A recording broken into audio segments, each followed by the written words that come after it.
Well, hello everyone, and welcome to the channel. Today we are looking at some games that have female protagonists as the main character. It is Women's History Month, and I decided why not just check out some games and give you guys some games that I think are really good female protagonist games. These won't be reviews, I won't go super in depth in the games. I'm just going to give you some quick pros that I really like about these games, and that's really it. Now let's get into it. Now, first game on the list is Control. Now, Control is easily one of my favorite games of 2019. If you haven't played Control, I highly recommend it. You get superpowers, you feel like a badass. It's a really weird story happening in the game, and I think it's really worth playing. If you like really weird stories, or if you like feeling like a badass or like superpowers, check this game out.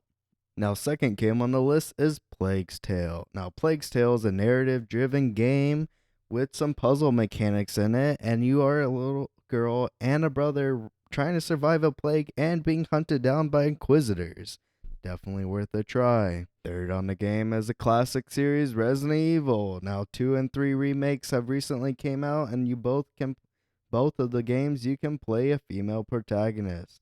Now, I think these are really cool action games and are definitely worth a try. It's a classic series. Give it a try. Next game on the list is Hellblade. Hellblade is a very weird game. It makes you feel like you're going crazy with the main character. You are a Viking who is going crazy and dealing with psychosis. This game is meant to be played with headphones, and you will feel crazy playing this game is also very hard, in my opinion. Next game on the list is another classic series, Tomb Raider, the reboot trilogy. Now, this is technically a trilogy, but the first game is a classic and still holds up. Definitely recommend it. The 2013 reboot is fun.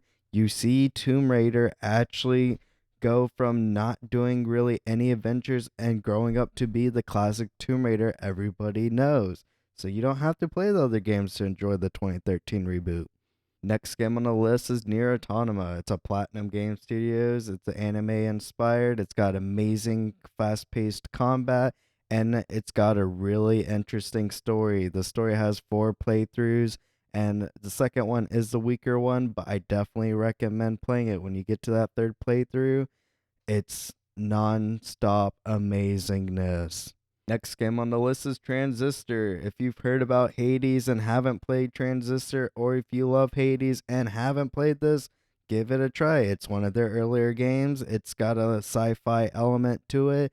Really interesting combat. Definitely worth it. Music's out of this world. It's really fun, and it's got an intriguing story happening along with it. Next game on the list is Mirror's Edge. Now, Mirror's Edge is a puzzle game disguised as a platforming game or a parkour game at the same time.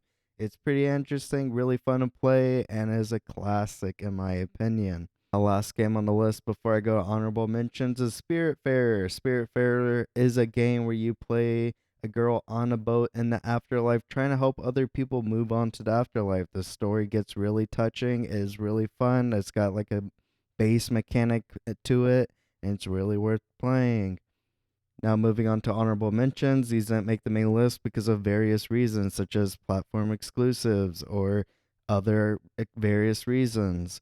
Now, The Walking Dead is the next honorable mention, and in my opinion, this is a classic game series. Season 2, you play Clementine, who's the main character, and in season 1 you don't play her, which is the main reason it didn't come. It's really worth it. Amazing story games, probably easily one of the best Telltale games in existence.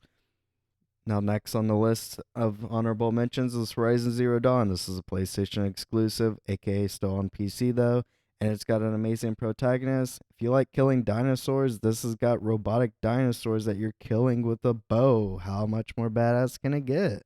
Next is Gears 5. I've been a Gears fan since the original and was kind of disappointed in 4. Wow, 5 had turned me around, and that was an amazing game. You do play as Kate in the 5th game, and it's really fun.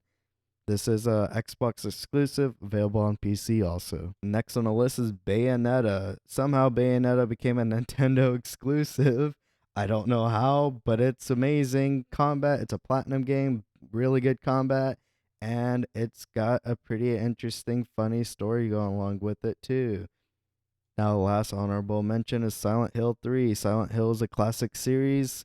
Now, if you're playing Silent Hill 3, the main reason I say be careful. You don't want to play the HD remaster. You've got to play the original version, which means you got to either play it via emulator, or if you've got a PS2, you can play it on that too. Now that's it. I don't typically do these type of videos. I usually do reviews and gameplays on my channel. So if you're interested in that type of content, maybe consider subscribing. If not, hit that thumbs up and thank you for watching.